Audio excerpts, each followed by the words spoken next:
Proses gasifikasi biomas merupakan proses konversi secara termokimia bahan biomas padat menjadi bahan gas.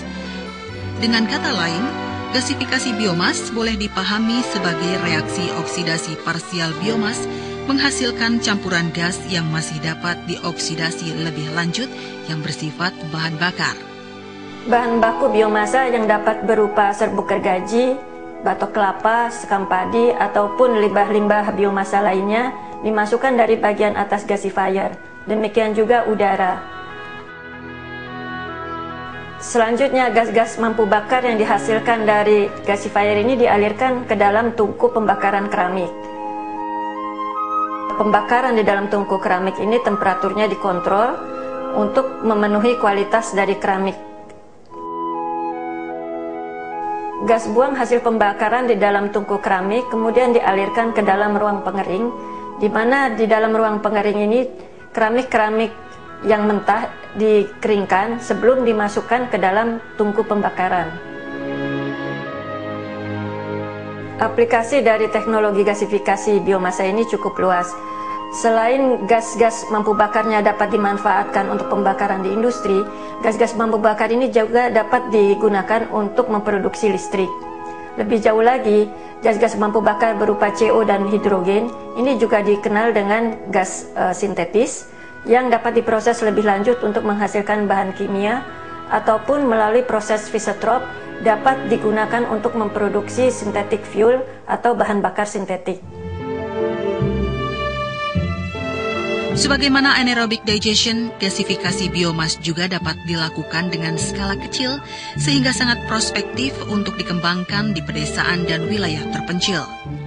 Teknologi gasifikasi biomas merupakan teknologi yang relatif sederhana dan mudah pengoperasiannya, serta secara teknik maupun ekonomi adalah layak untuk dikembangkan.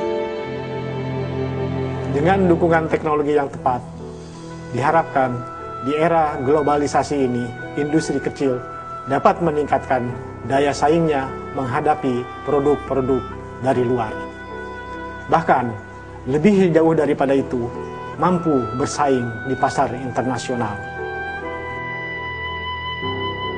Sebagai sumber energi, biomas memiliki beberapa keuntungan, terutama dari sifat terbarukannya. Dalam arti bahan tersebut dapat diproduksi ulang. Selain itu, dari segi lingkungan, penggunaan biomas sebagai bahan bakar memiliki dua segi positif, yaitu satu bersifat mendaur ulang CO2, sehingga emisi CO2 ke atmosfer secara neto berjumlah nol, dan dua sebagai sarana mengatasi masalah limbah pertanian. Dari segi biaya pada berbagai situasi lokal, sangat dimungkinkan untuk secara ekonomi memperoleh keuntungan dari pemanfaatan biomas sebagai sumber energi. Badan Litbang ESDM mempunyai tugas dan fungsi untuk melaksanakan penelitian dan pengembangan di bidang energi dan sumber daya mineral yang meliputi baik minyak bumi, gas bumi, mineral, batu bara, panas bumi, ketenaga listrikan, energi baru, energi terbarukan, konservasi energi, dan juga geologi kelautan.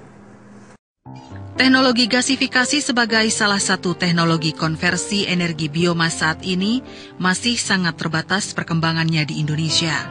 Penelitian mengenai gasifikasi biomas juga masih sangat sedikit dilakukan. Padahal teknologi tersebut menghasilkan bahan bakar gas yang sangat fleksibel penggunaannya.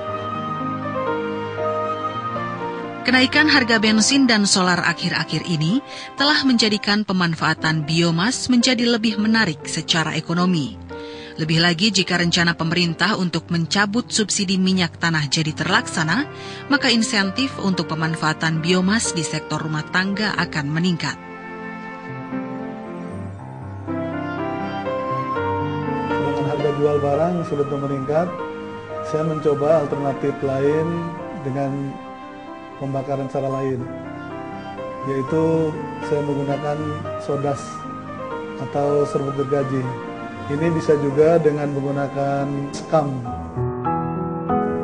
Proses kelitbangan akan menghasilkan keluaran dalam bentuk pendukung kebijakan kepada Kementerian Energi dan Sumber Daya Mineral, khususnya untuk pengelolaan sektor energi dan sumber daya mineral.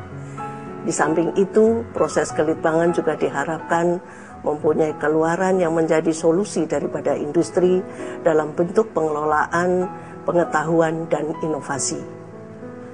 Namun demikian, kami juga membutuhkan peran masyarakat untuk ikut serta memperkenalkan energi baru terbarukan, terutama pada daerah yang kekurangan infrastruktur energi. Karena energi baru terbarukan banyak terdapat di daerah setempat, di mana dapat diupayakan untuk menjadi satu energi sesuai dengan kebutuhan masyarakat itu sendiri. Saat ini di Indonesia penggunaan biomas sebagai sumber energi terutama lebih banyak pada sektor tradisional, berupa penggunaan sebagai kayu bakar untuk keperluan rumah tangga di pedesaan. Maka pemanfaatan biomasa sejalan dengan Kyoto Protokol 1997 dalam upaya mengatasi masalah pemanasan global dan membatasi emisi gas rumah kaca. Karena itu penggunaan biomasa sungguh harus digalakan untuk mengurangi ketergantungan terhadap pemakaian kayu bakar, minyak tanah, dan LPG. Selain itu, persebaran penduduk Indonesia yang sekitar 60% berdomisili di daerah pedesaan akan sangat terbantu, yang mana untuk memenuhi kebutuhan energi bagi masyarakat desa, sebagian besar bahan bakunya dapat dengan mudah diperoleh di sekitar kita. Kami dari Kementerian Energi dan Sumber Daya Mineral, khususnya Badan Penelitian dan Pengembangan Energi dan Sumber Daya Mineral, akan selalu terbuka untuk membantu masyarakat mengembangkan energi baru terbarukan dengan memanfaatkan energi setempat dalam rangka mewujudkan desa mandiri energi.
Pusat Penelitian dan Pengembangan Teknologi Ketenagalistrikan dan Energi Baru Terbarukan P3TK EBT mempunyai laboratorium kimia, laboratorium biomasa, dan laboratorium ketenagalistrikan untuk menunjang penelitian pengembangan sumber yang dapat diperbarui.